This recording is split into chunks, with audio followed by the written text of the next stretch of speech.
AP ప్రజలకు good news. రేషన్లో భాగంగా ఇక నుంచి గోధుమ పిండి కూడా అందనుంది. జనవరి నెల నుంచి ప్రతి నెల గోధుమ పిండి అందించేందుకు పౌర సరఫరాల శాఖ నిర్ణయించింది. ప్రతి కార్డుదారుడికి కిలో చొప్పున గోధుమ పిండి అందించనుంది ప్రభుత్వం.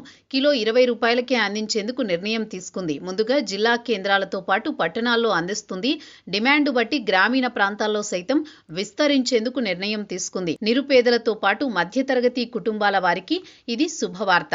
వాస్తవానికి నిత్యావసరాల ధరలు మార్కెట్లో ఎక్కువగా ఉన్నాయి. అందుకే రేషన్ పంపిణీలో భాగంగా రాయితీ ధరపై వాటిని అందించాలన్న డిమాండ్ ఉంది.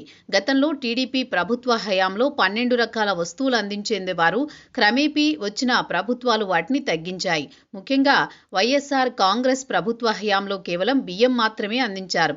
కూటమి అధికారంలోకి వచ్చిన తర్వాత పంచదారతో పాటు కందిపప్పు అందిస్తున్నారు. ఇప్పుడు గోధుమ పిండి కూడా అందించాలని నిర్ణయించడం హర్షించదగ్గ పరిణామం. 2014లో టీడీపీ అధికారంలోకి వచ్చిన తర్వాత ప్రధాన పండుగల సమయంలో కానుకలు అందించింది. హిందువులకు సంక్రాంతి కానుక, ముస్లింలకు రంజాన్ తోఫా, క్రిస్టియన్లకు క్రిస్మస్ కానుక అందించేవారు. అన్ని రకాల నిత్యావసరాలు పండుగ పూట అందేలా ఒక బ్యాగుతో కూడిన కిట్ అందించేవారు. పండుగ సమయాల్లో ఇది ఎంతగానో దోహదపడింది. పేదలతో పాటు సామాన్యులకు కొండంత అండగా నిలిచేది. వైఎస్ఆర్ కాంగ్రెస్ అధికారంలోకి వచ్చిన తర్వాత ఈ కానుకలన్నీ రద్దయ్యాయి.